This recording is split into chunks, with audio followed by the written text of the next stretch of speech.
जो 500 किलोमीटर बहने के बाद अचानक जमीन में ही गायब हो जाती है। हाँ, और वो कभी समुद्र तक पहुंच ही नहीं पाती। या फिर जैसे कोई ऐसी नदी जो अपने साथ इतना मलबा ले आए कि खुद अपना ही रास्ता ब्लॉक कर दे। बिल्कुल, मतलब भयंकर तबाही मचा दे। नदियां किसी भी देश के रक्त संचार तंत्र यानी एक तरह के सर्कुलेटरी सिस्टम की तरह होती हैं। कुछ बहुत ही शांत और जीवनदायिनी होती हैं, तो कुछ इतनी बागी होती हैं कि पूरा भूगोल ही बदल देती हैं। एकदम सही तुलना है।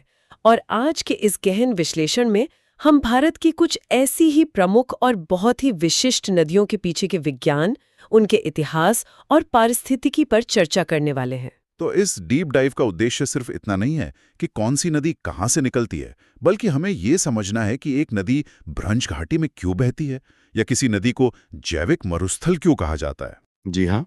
और ये चर्चा खास तौर पर उन सभी के लिए बहुत महत्वपूर्ण होने वाली है जो जैसे कि यूपीएससी, यूपीपीएससी, एसएससी या रेलवे जैसी प्रतियोगी परीक्षाओं की तैयारी कर रहे हैं, क्योंकि अब परीक्षाओं में सीधे सवाल नहीं आते हैं। हाँ, मतलब अब उन्हें रटने से काम नहीं चलेगा। बिल्कुल नहीं।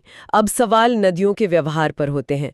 हमारा उद्देश्य उस भौगोलिक क्यों और कैसे को समझना है, क्योंकि ये नदियां केवल पानी का स्रोत नहीं है। मतलब ये पहाड़ों की प्राकृतिक आरी हैं, सदियों पुराने व्यापारिक मार्ग हैं और कई बार औद्योगिकरण की शिकार भी हैं। तो चलिए इन भौगोलिक रहस्यों को अनपैक करते हैं। शुरुआत उन विशाल हिमालयी नदियों से करते हैं जो भारत के बाहर से आती हैं। शुरुआत में सबसे पहला नाम है सतलुज नदी का। हाँ, सतलज बहुत ही खास है।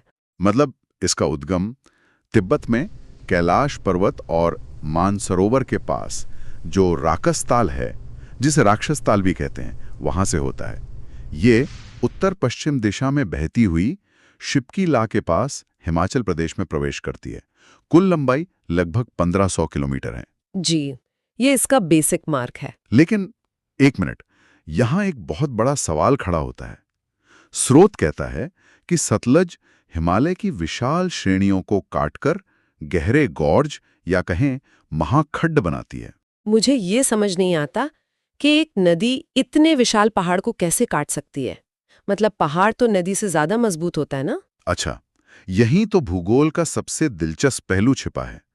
प्रतियोगी परीक्षाओं में अक्सर एक शब्द आता है, पूर्ववर्ती नदी या एंटीसेडेंट रिवर। सतलज इसका सबसे बेहतरीन उदाहरण है। पूर्ववर्ती नदी मतलब जो पहले से हो? एकदम सटीक। जब हम कहते हैं कि ये